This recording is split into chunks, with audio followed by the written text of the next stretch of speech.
Hey everybody, it's April Henry coming to you from my 49th Facebook Live.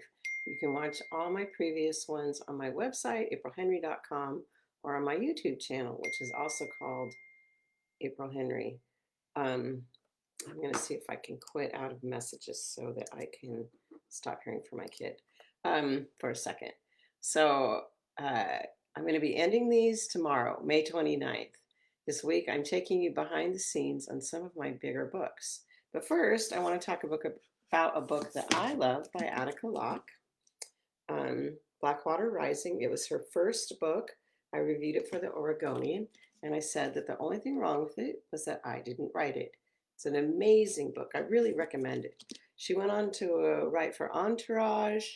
Um, she also wrote for When We See Us and Little Fires Everywhere, two TV programs. So, and she also wrote for, and she wrote for Entourage, When We See Us, and Little Fires Everywhere. I guess that's three TV programs.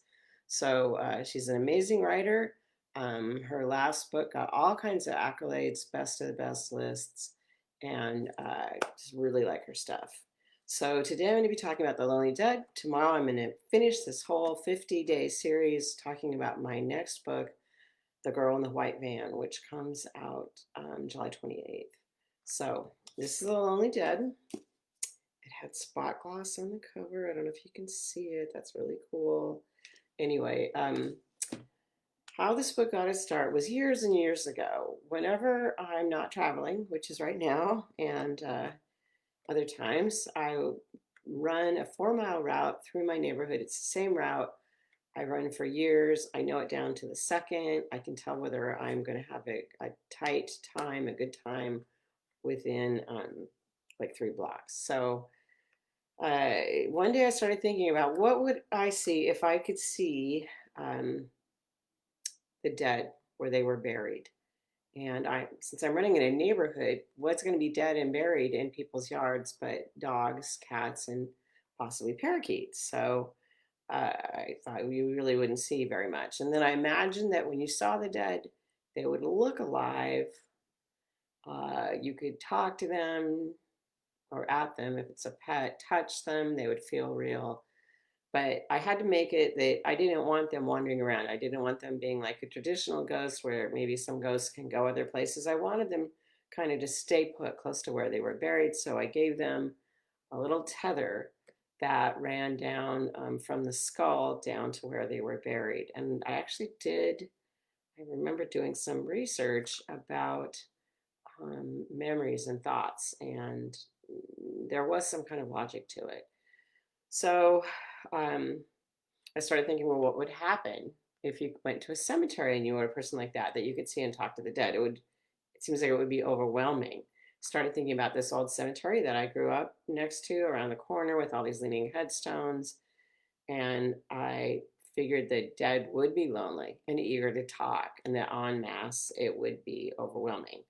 So on another run, I started thinking, well, what would happen if someone with a gift one day saw the spirit of a dead girl and she didn't know that she was dead? Um, so I decided that the person with the gift was a girl named Adele, that it ran in her family, and that the dead girl was named Tori, and at one point had been Adele's best friend. So, like I was talking about earlier, I had to decide what were the rules for this new world that I was creating, and what common tropes would I use or discard. Like in my book, could spirits go through walls? Was it true that you were stuck in eternity, always wearing whatever you were wearing when you died? And if there were ghosts, well, what did that mean about heaven and hell? So I'm not sure that I believe in ghosts, but I do believe there are things going on that we don't maybe understand more than they appear, and that there is a kind of magic working in the world that we just don't get. So I am descended from a man who was charged with witchcraft. William Meeker was charged with witchcraft in 1656. A neighbor said he had bewitched his pig and caused the pig to break out of its enclosure and run around and eat up people's gardens. And the guy who owned the pig was in big trouble, and a lot of people were being called out as witches at that point.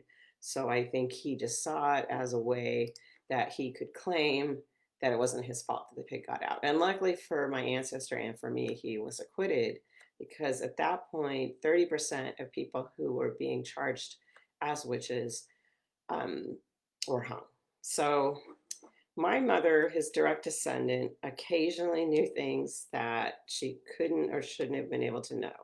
So I don't have any explanation for it. My mom didn't really talk about it very much. And uh, she shied away from it. Occasionally, she would share with me something that she couldn't have known.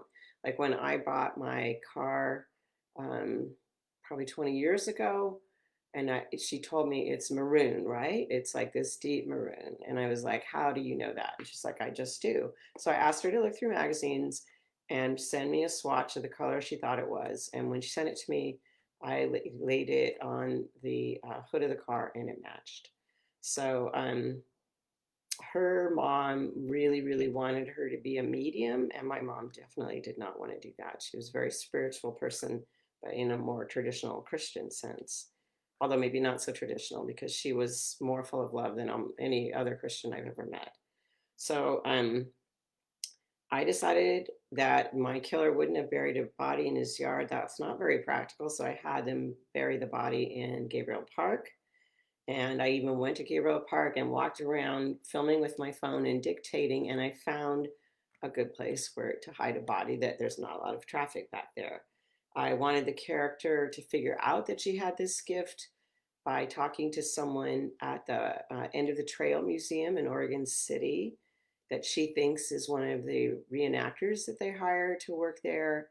And instead, she slowly realizes that it's an actual girl who died and whose body was buried deep. And I even found out that the Oregon Trail Museum doesn't have a basement. So it was somewhat possible that there could have been a body underneath it.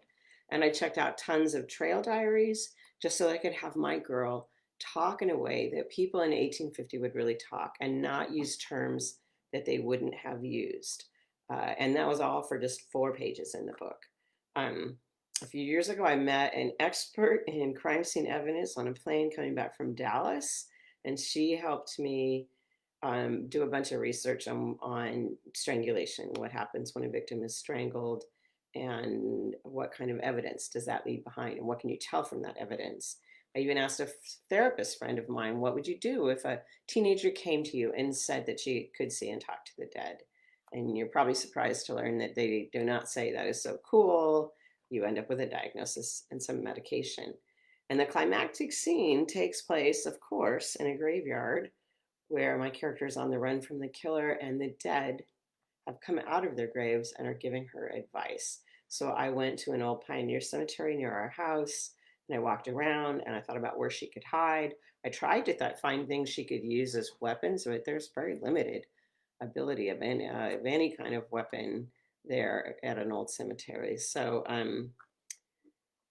but seeing things through my character's eyes, going places my character would go, is also always super useful, much better than just imagining it myself.